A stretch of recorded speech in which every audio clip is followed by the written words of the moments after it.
اللہ کے رسول کو ناراض نہیں کر سکتی، تم جاتی ہو تو جاؤ۔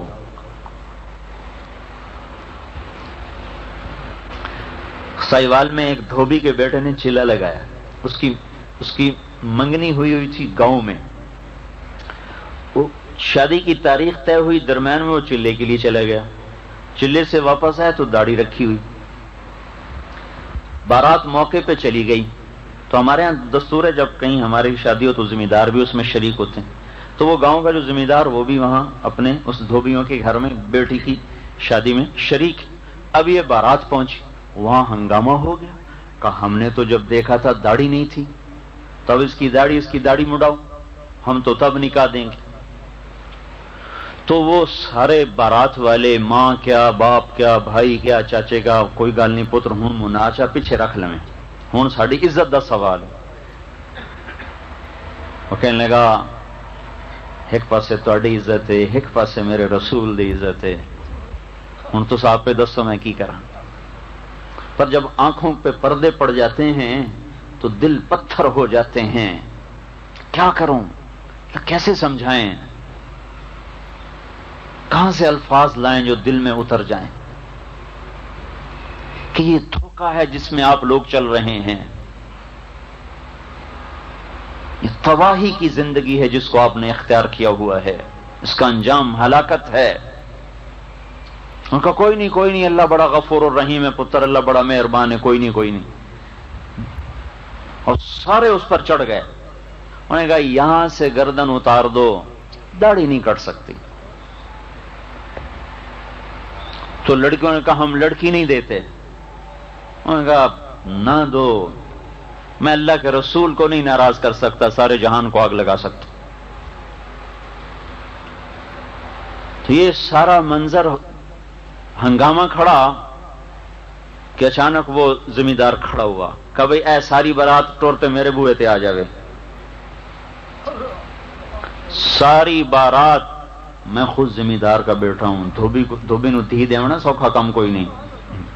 ساری بارات اس نے اپنے ڈیرے پر بلائی، اپنی بچی کا نقد نکاح کر کے ساتھ بھیج دیا۔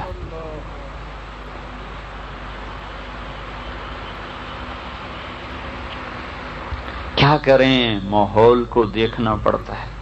میں یوں کہہ رہا ہوں یہ کہو کیا کریں، اللہ کے رسول کو دیکھنا پڑتا ہے جس کی وفائیں صادق ہیں اور ان سب کی وفائیں کاذب ہیں، یہ غدار ہیں، کیا سگی اولاد کیوں نہ ہو، سب محبتیں غرض کی ہیں، سب محبتوں کے پیچھے اغراض ہیں۔ بیوی کی ایک خواہش پوری نہ کرو پھر دیکھو کیا ہوتا ہے، اور بیوی خاوند کی ایک بات نہ مانے پھر دیکھو کیا ہوتا ہے۔ اور یہ دیکھو جو عرفات کے میدان میں ہاتھ اٹھائے ہوئے، اپریل کی دھوپ میں نہ کوئی سائبان، نہ کوئی سایہ، اور نہ کوئی نیچے زمین پہ گدے گدے، اونٹ پر بیٹھ کے رو رہے ہیں، اونٹنی پر۔ اونٹ بھی کوئی بیٹھنے کی سواری ہے؟ 5 گھنٹے یوں ہاتھ اٹھے ہوئے اپنی امت کے لیے، مردوں کے لیے، عورتوں کے لیے، قیامت تک آنے والی نسل کے لیے دعا کر رہے ہیں، اے اللہ معاف کر دے، اے اللہ معاف کر دے، اے اللہ معاف کر دے۔ 5 گھنٹے مسلسل دعا مانگی۔ اس کا کوئی حق نہیں بنتا۔ جو کہتے ہیں میاں شادی آ رہی، فلانے نو بھی راضی کرو، فلانے نو بھی مناؤ، انہوں بھی مناؤ، انہوں بھی مناؤ، انہوں بھی مناؤ۔ ارے کوئی یہ بھی تو سوچے کہ رسول اللہ کو بھی مناؤ، کہ ہماری شادی میں کوئی ایسا کام نہ ہو جس سے اللہ کا رسول ناراض ہو جائے، ہمارے گھروں میں کوئی ایسا کام نہ ہو جس سے اللہ کا رسول ناراض ہو جائے۔ یا تو اس کو سامنا نہ ہو، یا تو ہم نے مر کے ان کا سامنا نہیں کرنا، کہیں پاسے ہمارا حساب ہو جانا ہے تو ٹھیک ہے، لیکن اگر سامنا ہونا ہے اور آنکھوں سے آنکھیں چار ہونی ہیں تو دیکھو میں ہاتھ جوڑ رہا ہوں، اس دن کی ذلت بہت بڑی ہے آج کی ذلت سے، اس دن کی رسوائی بہت۔ اگر اتنا ہی کہہ دیا اللہ کے رسول نے تمہیں میرا خیال نہ آیا تو بتاؤ کہاں جائیں گے؟ موت تو ہے نہیں کہ مر کے اپنے آپ کو مٹا دیں، یہاں تو لوگ اپنے آپ کو شوٹ کر دیتے ہیں کہ میں اب زندہ رہنے کے قابل نہیں، یہاں کہاں سے گولی لائے گا مارنے کے لیے اپنے آپ کو؟ اللہ کا رسول نے اتنا کہہ دیا ہے تمہیں میرا خیال ہی نہ آیا، تم نے میری بیٹی فاطمہ کو ہی نہ دیکھا، تو کیا کرو گے اس دن؟ یہ کہو گے کہ میری بیوی نہیں مانی تھی، یہ ہمارے سسرال نہیں مانے تھے. میں ایک مثال دے رہا ہوں، ہمارے تو ہر چیز میں، ایک شادی تو ویسے منہ پہ آ گیا لفظ، ہم تو ہر چیز میں اللہ کے رسول کو ناراض کیے بیٹھے ہیں. کون سی چیز ہے جس میں ہم نے اس سے بغاوت نہیں کی ہوئی؟ اور کون سی ایسی گھڑی ہے جس میں انہوں نے رو رو کے ہمارے لیے دعا نہ کی ہو؟ انتقال سے ایک ہفتہ پہلے عبداللہ بن مسعود اور صحابہ آئے ملنے، تو آپ ان کو دیکھ کے رونے لگے. کہ میرا تمہیں سلام ہو آخری، اور جو تمہارے بعد آئے نا ان کو بھی کہہ دینا میرا سلام. ایسی وفا. اور ہمیں کس طرح اپنی رحمت کی چادر میں لیا. ایک صحابی نے کہا یا رسول اللہ، مبارک ہے وہ جس نے آپ کو دیکھا اور آپ پہ ایمان لایا. آپ نے فرمایا تمہیں بتاؤں، 7 دفعہ مبارک ہے اس کو جس نے مجھے نہیں دیکھا اور مجھ پہ ایمان لایا. ہم تو بڑے قیمتی تھے پر ہم نے اپنے آپ کو خود ہی ذلیل کر دیا.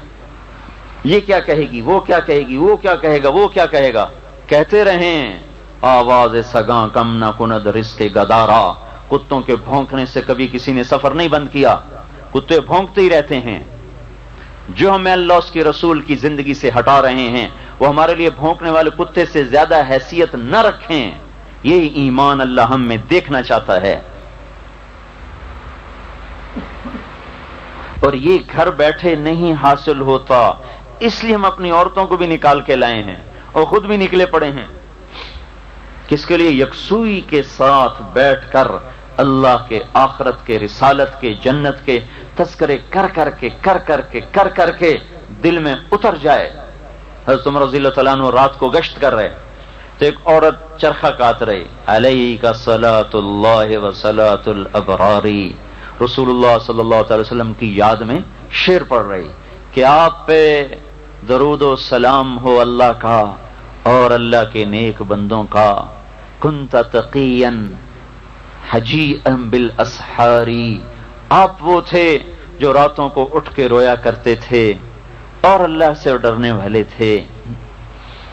پتہ نہیں میرا رب مجھے آپ سے قیامت کے دن ملنے دے گا کہ نہیں ملنے دے گا. والدہر علی الاطوار. زمانہ رنگ بدلتا ہے، ایسے ہی عمل بھی بدلتا ہے. پتہ نہیں کس حال میں موت آتی ہے. آپ کے ساتھ ملاقات ہو کہ نہ ہو.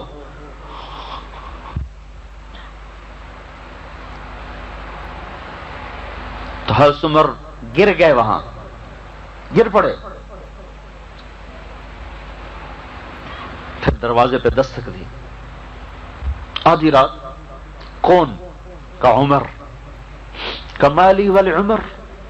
عمر کا میرے گھر میں کیا کام؟ کا دروازہ کھول دے، اللہ کے واسطے دروازہ کھول دے.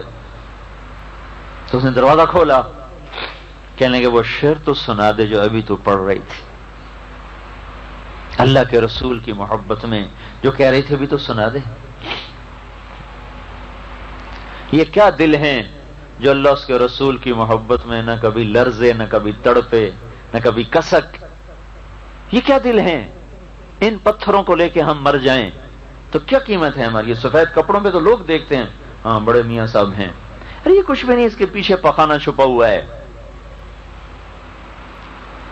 وہ اللہ یہاں دیکھتا ہے.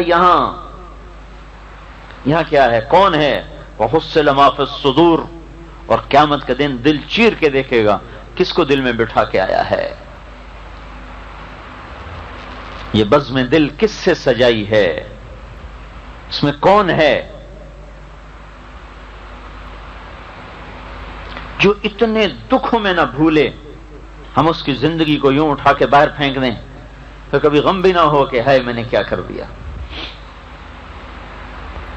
تو یہ ہم سیکھنے کی دعوت دے رہے ہیں کہ اللہ کا رسول ایک مکمل زندگی لائے جس کا نام اسلام ہے. اسلام پہ چلنا سیکھا جاتا ہے، بن سیکھے کا سودا نہیں، سیکھنے کا ہے. نماز پڑھی، روزہ رکھا، یہ تو عبادات ہیں. باقی 24 گھنٹے کی زندگی میں بھی کوئی اسلام بتاتا ہے کہ نہیں بتاتا؟ کچھ اخلاق دیتا ہے، کچھ اقدار دیتا ہے، کچھ حدود قائم کرتا ہے، کچھ حلال اور حرام کی حدیں قائم کرتا ہے، کچھ خرچ کرنے کے طریقے بتاتا ہے. یہ تو نہیں کہ صرف حلال کمانا فرض ہے، خرچ کرنے میں بھی پابندیاں لگاتا ہے. کہاں خرچ کرنا ہے، کہاں نہیں کرنا، اس پہ بھی پابندیاں لگاتا ہے.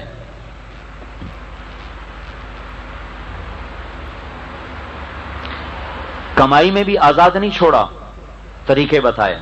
آج وہ بھی اڑ گئے، نہ کسی کو پتہ ہے حلال کیا نہ حرام کیا ہے، نہ پوچھتے ہیں. پھر جو حلال کمانے والے ہیں ان کے لیے بھی آگے طریقہ بتایا ہے خرچ کرنے کا. ان میں بھی آزاد نہیں چھوڑا کہ جہاں جو مرضی کھپا دیا، لگا دیا. 5 لاکھ 10 لاکھ صرف ٹوائلٹ پہ لگا دیا. اس سے غریب آدمی کا گھر بن سکتا تھا. تو اللہ پوچھے گا نہیں یہ اتنے کیوں خرچ کیے تھے یہاں. بھائی ہماری حلال کی کمائی، تو حلال کی کمائی اس طرح ضائع کرنے کی ہے، کوئی سوال جواب نہیں ہونے والا. ایک ایک جوڑے پر لاکھوں روپے لگا دیے، کوئی سوال جواب ہونے والا نہیں ہے. 10 برس کے بعد حضرت عمر کو بیٹے نے خواب میں دیکھا، پسینہ پسینہ اور یوں ماتھے سے پسینہ پونچھ رہے. کہا ابا جان کیا ہوا؟ کہا بیٹا آج حکومت کے حساب سے فارغ ہوا ہوں.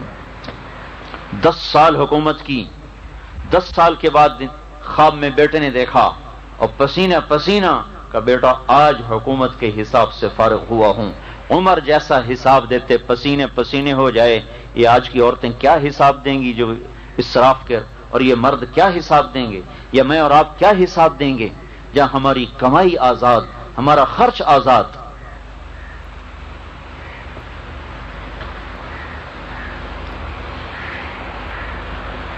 حضرت عائشہ رضی اللہ تعالیٰ عنہ نے فرمایا میرے پاس ایک کرتا تھا جس کی قیمت 5 روپے تھی. مدینے میں کسی بچی کی شادی ہوتی تو کرتا مجھ سے مانگ کے لے جاتی، شادی کی رات پہنا دیتی، اگلے دن آ کے واپس کر جاتی. اس میں مدینے کی 50 بچیوں کی شادیاں ہو گئیں. 5 روپے کے کرتے میں ابھی 5 لاکھ کا جوڑا ایک رات کا بن جاتا ہے، جس میں 50 غریب لڑکیوں کی شادی ہو سکتی ہے.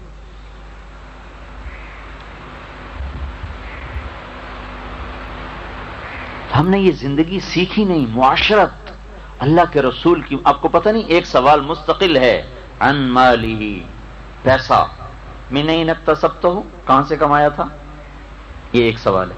فیما انفقتہ، یہ کہاں خرچ کیا تھا، بولو.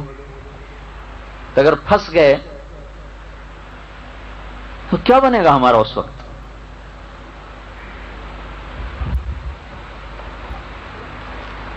ایک صحابی ہے، یا رسول اللہ میرا نوکر ہے، وہ غلطی کرتا ہے، میں سزا دیتا ہوں، تو اس میں کیا قصہ ہے، کیا حکم ہے؟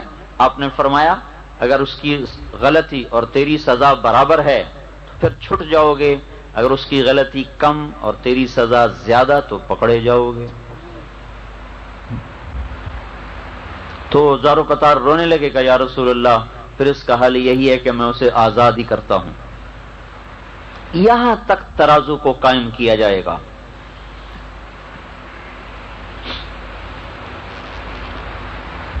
تو رسول پاک صلی اللہ علیہ وسلم ایک زندگی لائے جس زندگی کا نام اسلام ہے، اور جو ایک ہماری پہچان ہے اور جس کو ہم نے سیکھا نہیں. کب سکھایا ماں باپ کو؟ تو فرصت ہی نہیں. کمائیوں پہ چلے جاتے ہیں، بچے اسکول چلے جاتے ہیں، واپس آتے ہیں تو ٹیوشن پہ شروع ہو جاتے ہیں، اس سے فارغ ہوتے ہیں تو ٹی وی کے سامنے بیٹھ جاتے ہیں. نہ کبھی ماں نے بچوں کو، نہ کبھی باپ نے بچوں کو بٹھا کے سمجھایا کہ دنیا میں آئے کیوں تھے، آنے کا مقصد کیا ہے. لوگ تو ہمیں کہتے ہیں کہ تبلیغ والے بچے چھوڑ کے چلے جاتے ہیں، ان کو ٹائم نہیں دیتے. یہ جو گھروں میں رہتے ہیں یہ بچوں کو کتنا ٹائم دیتے ہیں؟ دیانتداری سے بتائیں. صرف آئس کریم کھلانے لے جانا، مری پھرانے لے جانا، یہ تو کوئی ٹائم دینا نہیں ہے، یہ تو عیاشی ہے. انہوں نے بھی کی، ماں باپ نے بھی کی. ٹائم دینے کا کیا مطلب ہے کہ ان کو بتاؤ تم ہو کیا،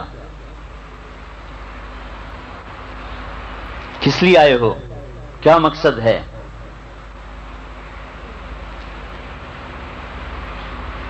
بہلول رحمت اللہ علیہ جو گزر رہے تو ایک بچہ کھڑا رو رہا، دوسرے بچے اخروٹ کھیل رہے.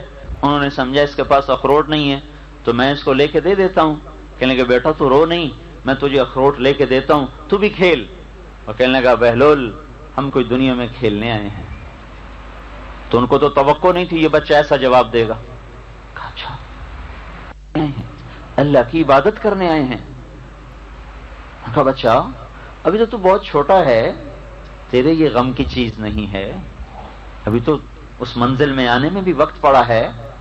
تو کہنے لگے ارے بہلول مجھے دھوکہ نہ دے، میں نے اپنی ماں کو دیکھا ہے، صبح جب آگ جلاتی ہے تو پہلے چھوٹی لکڑیوں سے جلاتی ہے، پھر بڑی لکڑیاں رکھتی ہے. مجھے یہ ڈر ہے کہ کہیں دوزخ مجھ سے نہ جلائی جائے اور میرے اوپر بڑوں کو نہ ڈالا جائے. اور یہ سن کے بہلول تو بے ہوش ہو کے گر گئے. کسی ماں نے اس بچے کو وقت دیا ہے. کون سا وقت آپ لوگ دیتے ہیں اپنے بچوں کو جس میں ان کو آپ مقصد زندگی سمجھائیں؟ اسکول کالج تو ہمیں کچھ بھی نہیں سمجھا رہے. وہ کیا سمجھا رہے ہیں؟ وہ تو کمائی کے طریقے سمجھا رہے ہیں، انسانیت تو نہیں سکھا رہے، انسان ہونا تو نہیں سمجھا رہے ہم. پھر آپ اپنی اولاد کو سکھا بھی رہے ہیں تو خالی ان کو کاروبار سکھا رہے ہیں، ان کو انسان ہونا کب سکھا رہے ہیں؟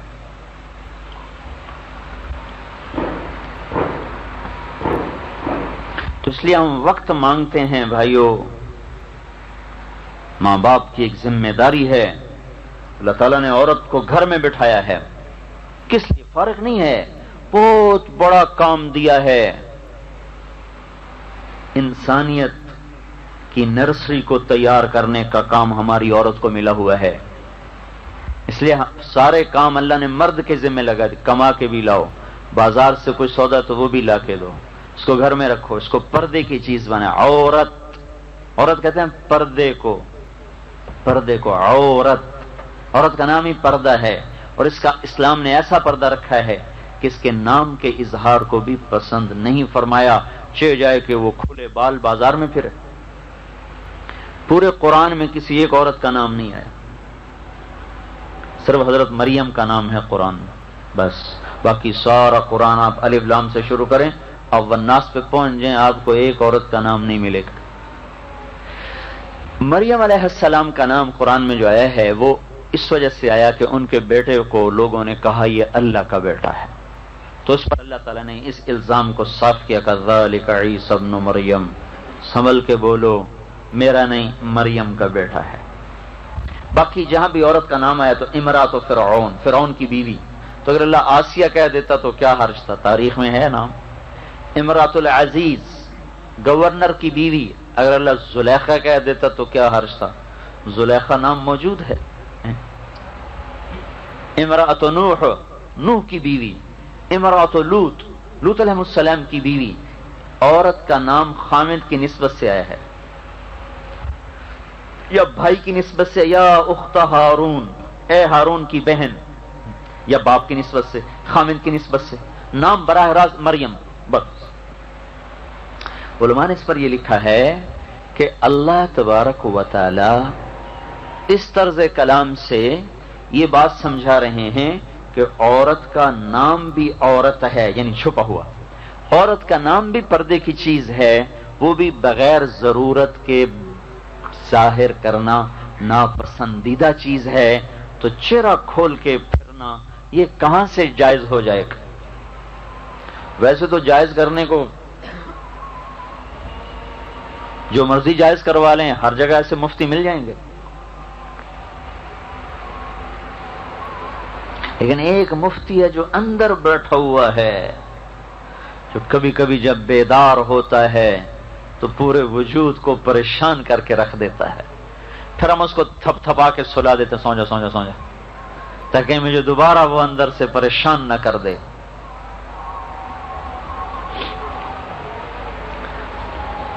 تو وہ گھر کیوں بٹھایا ہے؟ ایک امت کی تعمیر ہے کہ ایسی نسل تیار کرو کہ جو اللہ کا دین اور اللہ کی بتائی ہوئی پسندیدہ زندگی لے کر ساری دنیا میں چل سکیں.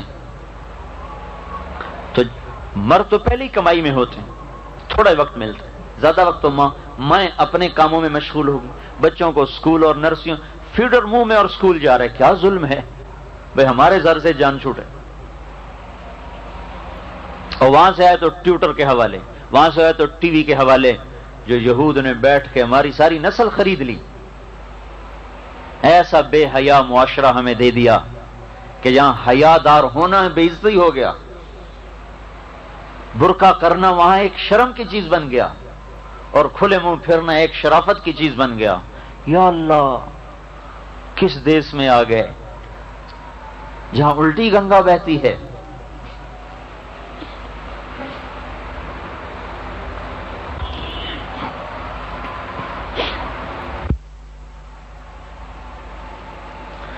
ہماری عورتوں کے ذمہ اللہ نے بہت بڑا وَقَرْنَ فِي بُيُوتِكُنَّ، بیٹھ جاؤ گھروں میں. کیا کرو؟ وَاذْكُرْنَ مَا يُتْلَى عَلَيْكُنَّ مِنْ آيَاتِ اللَّهِ وَالْحِكْمَةِ. یہ تمہارا کام ہے کہ اپنے گھروں میں بیٹھ کر اللہ کی کتاب اور اللہ کے رسول کی زندگی اپنی اولاد کو سکھاؤ، آنے والی عورتوں کو سکھاؤ. اور یہی حکمت تھی آپ کی شادیاں زیادہ کرنے کی. کوئی شوق سے نہیں ہے. اگر آپ شوق سے شادی کرتے تو 25 سال کی عمر میں 40 سال کی 2 دفعہ بیوہ عورت سے کیوں شادی کرتے؟ 2 دفعہ، بعض 3 دفعہ بھی آتا ہے، 2 دفعہ زیادہ مشہور. 2 شادیاں پہلے ہو چکی، ان سے بھی اولادیں موجود ہیں، اور خود 25 سال کے ایسے خوبصورت جوان کہ جن کو حسان کہتے ہیں کہ تو ایسا بنا جیسے تو نے خود اپنے آپ کو چاہا، ایسا خوبصورت. حضرت عائشہ رضی اللہ تعالیٰ عنہ نے کہا، او یوسف کو دیکھ کر عورتوں نے ہاتھ کاٹے تھے، میرے محبوب کو دیکھتی تو سینے پہ چھریاں چلا دیتی. اور حضرت جابر فرماتے ہیں کہ آپ مسجد میں بیٹھے تھے، 14ویں کا چاند چمک رہا تھا، آپ نے سرخ دھاری دار چادر اوڑھی ہوئی تھی، تو ہم کبھی چاند کو دیکھتے، کبھی آپ کے چہرے کو دیکھتے تو کہ اللہ کی قسم آپ کا چہرہ اس سے زیادہ خوبصورت نظر آ رہا تھا. اور حضرت عائشہ رضی اللہ تعالیٰ عنہ فرماتی، میں گھر میں کپڑا سی رہی تھی، سوئی ہاتھ سے گر گئی، اندھیرا، میں نے تلاش کیا، ملی نہیں. اتنے میں آپ اندر تشریف لائے تو آپ کے چہرے کی شعاؤں سے سوئی چمکنے لگی. ایسے حسین کو کوئی کنواری نہیں ملتی تھی. 40 برس کی عورت سے شادی کی، اور جب 50 برس عمر گزر گئی تو تب جا کے ان کا انتقال ہوا. 25 برس اپنے سے 15 سال بڑی عورت کے ساتھ گزارے، اور پھر 3 برس اور ایک بیوہ سے گزارے. حضرت سودا رضی اللہ تعالیٰ عنہ سے شادی کی. 53 سال تک آپ نے بیواؤں سے نکاح کیے ہیں. اور جب ڈھلوان شروع ہو گئی، بڑھاپا آ گیا اور موت دستک دینے لگی، تو ایک شادی، دوسری، پھر تیسری، پھر چوتھی، پھر 5ویں، پھر 6ٹھی، پھر 7ویں، پھر 8ویں، پھر 9ویں، 10ویں، 11ویں. یہ کوئی شوق کی ہیں؟ بڑھاپے میں بھی کوئی شادیوں کے شوق کرتا ہے؟ یہ ضرورت کی شادیاں تھیں کہ مدینے میں اسلام پھیل گیا، عورتیں بھی آ رہی ہیں، مرد بھی آ رہے ہیں، اور اللہ تعالیٰ کا رسول تو عورتوں کے سامنے نہیں جاتا تھا. تو آپ اپنی عورتوں کو بتاتے تو عورتیں آپ کے گھروں میں 9 حلقے لگے ہوتے تھے. 2 تو آپ کی زندگی میں وفات پا گئی، حضرت خدیجہ اور حضرت زینب بنت خزیمہ رضی اللہ تعالی عنہا، یہ دونوں آپ کی زندگی میں وفات پا گئی. باقی 9 بیویاں ہیں، اور 9 کے 9 میں علم سکھایا جا رہا، حدیث سکھائی جا رہی، دین سکھایا جا رہا. کیونکہ وہاں کوئی صفائی کا کام ہی کوئی نہیں، نہ کوئی برتن کی دھلائی کا کام ہے، 2 مہینے روٹی نہیں پکتی، نہ وہ کوئی کڑھائی کا کام ہے، ایک جوڑا ہے، نہ کوئی ڈیکوریشن ہے کہ سوائے ایک لحاف کے ہے ہی کچھ نہیں. حضرت عائشہ رضی اللہ تعالیٰ عنہا کے گھر میں ایک انصاری عورت آئی، دیکھا تو آپ کی رضائی پھٹی ہوئی تھی، رسول اللہ کی رضائی پھٹی ہوئی. تو وہ گئی اور فوراً جا کر ایک نئی پھولدار رضائی بھیجی کہ یہ میری طرف سے. حضرت عائشہ بڑی خوش ہوئی، عمر بھی چھوٹی تھی. اتنے میں آپ تشریف لے کر، عائشہ یہ کیا؟ کہ یا رسول اللہ، آپ کی رضائی پھٹی ہوئی دیکھ کر یہ فلاں انصاری بہن نے یہ مجھے ہدیہ بھیجا آپ کے لیے. آپ نے فرمایا، عائشہ میں چاہتا تو یہ احد پہاڑ میرے لیے سونا بن کے حاضر ہو جاتا، میں نے اس زندگی کو خود ٹھکرایا ہے، یہ رضائی واپس کر دے. اب حضرت عائشہ رضی اللہ عنہا لاڈلی بھی تھیں، ان کا نہیں یا رسول اللہ مجھے بڑی اچھی لگی ہے، میں کیوں واپس کروں؟ آپ نے کہا، عائشہ رسول اللہ اور یہ رضائی ایک گھر میں جمع نہیں ہو سکتے. واپس کروا دی.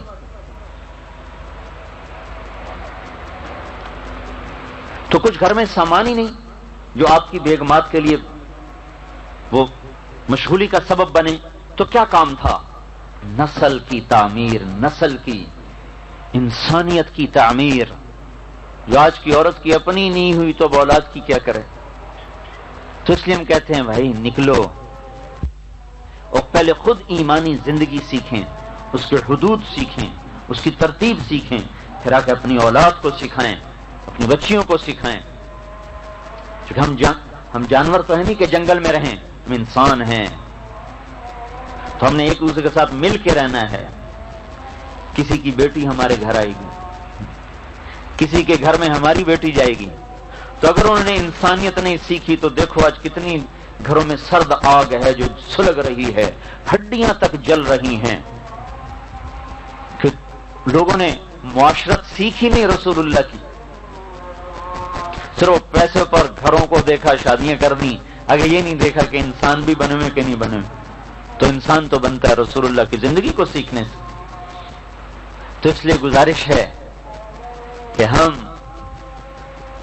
اپنی زندگی کا کچھ رخ بنائیں، اپنے آپ کو آزاد نہ سمجھیں۔ ہمارے پیچھے ایک بڑی طاقتور ذات ہے جو ہمارے ہر عمل پہ نگران ہے، ہم وہ عمل کریں جس سے وہ راضی ہو جائے بس، اور اس کو ہم سیکھنے کے لیے نکلتے ہیں۔ آپ بھائیوں اور بہنوں کی خدمت میں گزارش ہے کہ میری بات پر غور کریں، میں تقریر کرنے نہیں آیا ہوں، یہ ایک بات بتانے آیا ہوں کہ ہم غلط راہ کی طرف چل پڑے ہیں، کہیں رک جائیں۔ آدمی چلتے چلتے راستے سے بھٹکتا ہے، کسی سے پوچھتا ہے بھائی مجھے سعید کالونی جانا تھا، وہ کس طرف کا راستہ ہے؟ تو ہم بھی رکیں، پوچھیں یا اللہ وہ زندگی کون سی جسے تو چاہتا ہے، وہ زندگی کون سی جسے تیرا رسول چاہتا ہے، اس کو ہم زندہ کر دیں، بس ہمارے دونوں جہان کے کام بن گئے۔ یہ گھر بیٹھے یہ بات ہاتھ میں نہیں آتی، اس لیے نکالا جاتا ہے۔ تو بھائی ایک دن کے لیے آپ کے ماحول میں محلے میں آنا ہمارے لیے اللہ نے مقدر کر دیا، تو یہ میں امانت سمجھ کے آپ کو عرض کر رہا ہوں، ارے وہ اپنی آنکھوں سے غفلت کے پردے کو ہٹائیں اور اس دن کے لیے اپنے آپ کو تیار کریں جب یہ آنکھیں بند ہو جائیں گی اور ہم بالکل اللہ کے رحم و کرم پر